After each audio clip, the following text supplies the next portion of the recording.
Hello everyone, I hope you're all well. So, 5-year-old girl SummerWells, missing from Tennessee in the US, has now been missing for 7 long months. What have the last 7 months brought? Sadly, no trace of Summer has been found. Instead, we've had drama, we've had deception, we've had disgusting behaviour from Summer's parents, and generally overall a very dismal outlook for SummerWells. I would say it's been worse than a soap opera.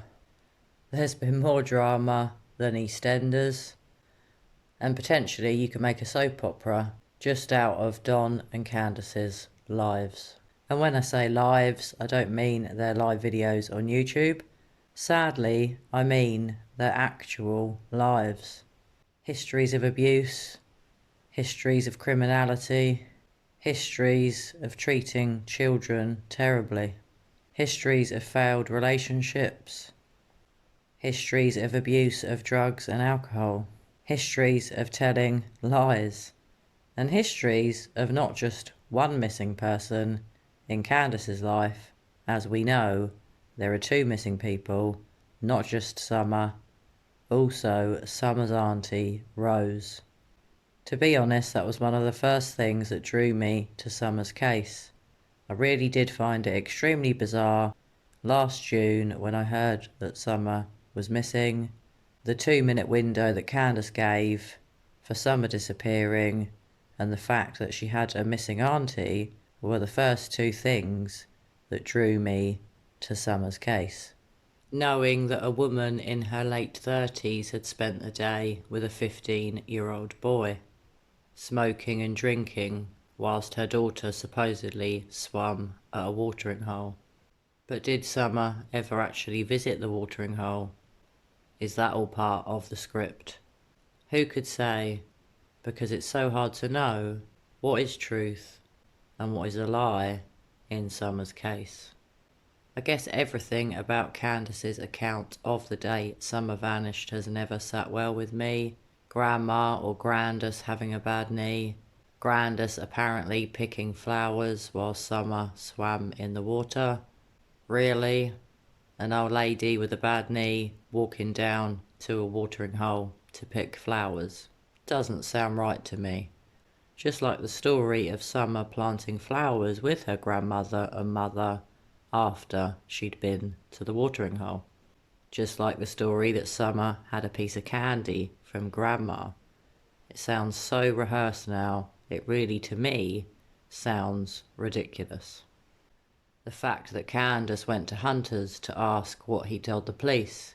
The fact that Candace seemed extremely concerned the police might know she'd been hanging out with a young boy. And maybe they might find out what her and the young boy had been doing at the watering hole. Perhaps Candace had been supplying the boy with items that he shouldn't have had. I do wonder what's gone on with Hunter. He's supposedly in witness protection. I have been very interested to hear what his dad has had to say recently. And I do find everything that his dad said rather concerning. I do wonder, could it be that Summer did have an accident at that watering hole? Maybe they really did visit there. Maybe there is some truth within that part of the story.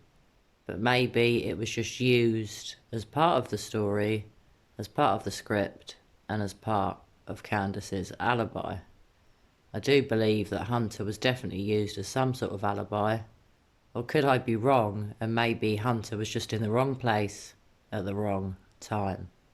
I guess the next thing that I found very bizarre was Grandus disappearing. Within weeks of Summer being gone, Grandus also got gone. An excuse was given that she was helping her sick brother-in-law, but to be honest with you, I've never bought that story.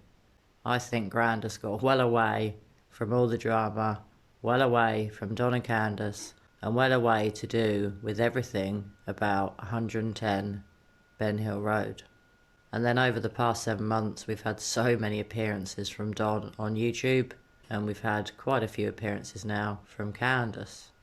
I always find Candace's appearances extremely interesting, especially one that she did recently without Don. She claimed she wanted to leave Don. Was she just talking rubbish, or was she telling the truth? I personally felt she was telling the truth.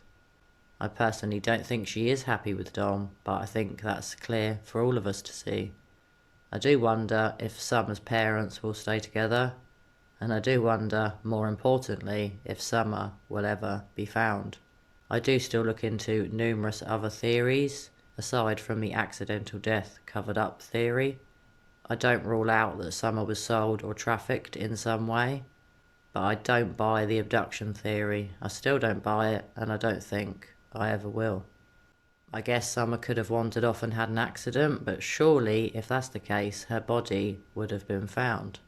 I guess we all know there are wild animals where Summer lived, and maybe if she had come to harm and had an accident, her body may be no more. I know that's not a nice thought, but it's certainly something we have to consider, although I don't think it's a serious possibility. I do think we should also consider that a member of Summer's family could have hurt her. Again, that may not be the case, but it's certainly not a theory that I think should be ruled out. I do wonder if Summer's brothers know more than we know that they know. Perhaps they do know what happened, especially Summer's eldest brother. I guess if Summer is ever found, maybe time will tell. I have to say, my hopes of Summer being found alive are fading fast. I've been looking into Summer's case since the beginning for 7 long months, and I had hoped that by now she would have been found.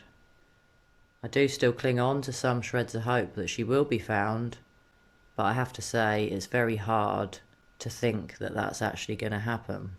I do think that Summer is most likely deceased, and I know that's such a horrible thing to say, and I hate even saying it.